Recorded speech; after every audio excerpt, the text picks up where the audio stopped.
BPSC अपने पक्ष में क्या बोलेगा? बीपीएससी ने खुद का कहना है कि जैमर वगैरह लगा हुआ था, सब ठीक थी। जैमर लगा हुआ था, 67वीं में जैमर लगा हुआ था, सारा क्वेश्चन रोड पर लेके लड़का दौड़ रहा था। 64वीं में भी जैमर लगा हुआ था। हर बार जैमर लगता है, हर बार गुंडागर्दी होती है।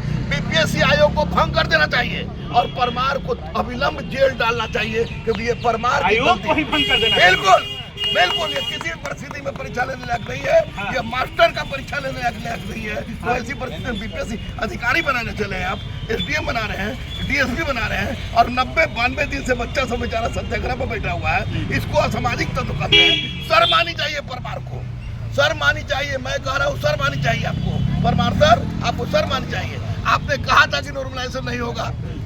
आज इस पर भी बात हुआ कि कोचिंग संचालकों को मीटिंग में बीपीएससी के द्वारा क्यों बुलाया गया? ये परमार समझे, परमार के दूत समझे, सतप्रकाश समझे, मेरे पास लव लेटर है। बुलाया गया था तो परमार इतने नहीं है, परमार इतने महान व्यक्तित्व नहीं है कि उनको देखने के लिए हम लोग आज बीपीएससी में जाएंगे। बीपीएससी में इंटरव्यू देने में गया था, उसके बाद परमार पहला व्यक्ति है जिसने सबको लव लेटर देके बुलाया और नोटिस भेजा गया था, आमंत्रण पत्र। नोटिस भेजने की औकात उनको है। आमंत्रण पत्र, आमंत्रण भेजे, आइए, कॉफी पिलाए। उसके बाद बोले कि नॉर्मलाइजेशन लागू कर रहे, नॉर्मलाइजेशन कर रहे, आप लोग समझाइए। अरे भैया, जब आप इस लायक नहीं थे तो कह देते कि हम चेयरमैन के लायक नहीं है। तो आप उसके बाद फिर 6 दिसंबर को हम लोगों ने आंदोलन किया।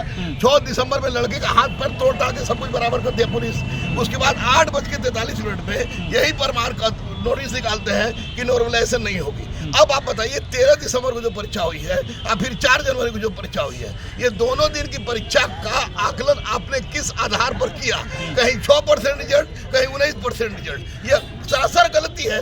ये दूसरी नंद कुमार की हत्या नहीं होगी, मैं खुल के बोल रहा हूँ। और ये अगर री एग्जाम नहीं होता है तो विश्वास टूटेगा, बीपीएससी देना लोग छोड़ देगा।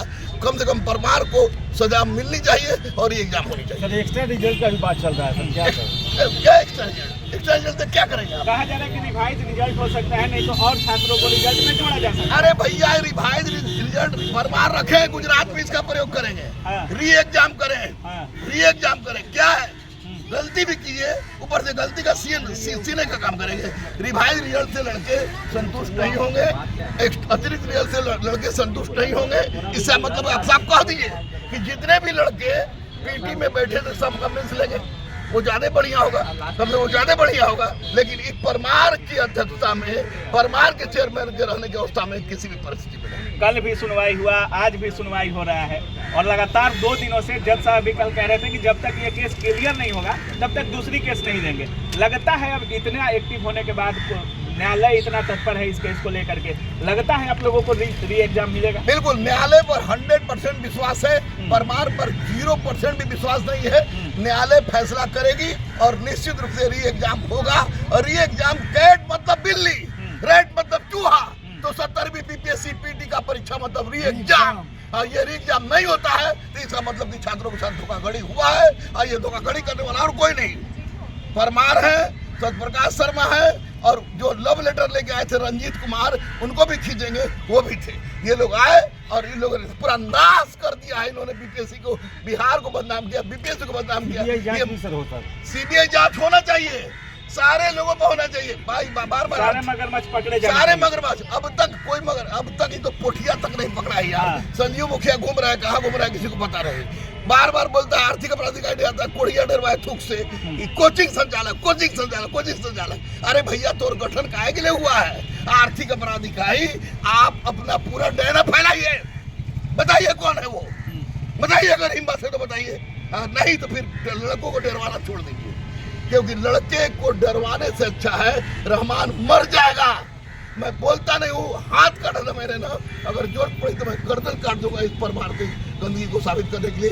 परमार ने सारा खेल खेला है, ये परमार का खेल था, है, और जब तक री एग्जाम नहीं होता है तब तक ये 100%। सर ये बीपीएससी में तो हमेशा खेल होता है सर, परमार सर से ही क्यों आपका इतना नाराजगी है? परमार से नाराजगी तो पहले जो खेल होता था ना, तो पहले खेल होता था तो इतना ठिठाई से नहीं होता था।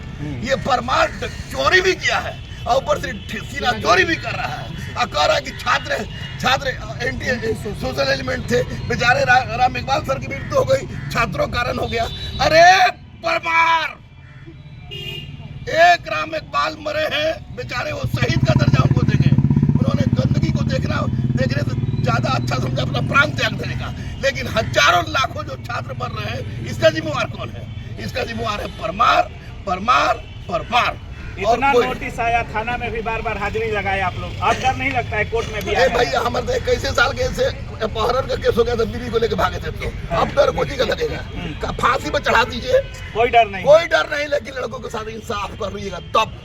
ऐसे बोलिएगा तो मैं किसी से झुकने वाला नहीं हूँ। स्पष्ट से बता दूं कि लड़कों के साथ री एग्जाम कराइए, हमको बंद कर दिए 3 महीना, हम योगा सिखाएंगे जेल में। जेल भेज दीजिए लेकिन री एग्जाम करा दीजिए।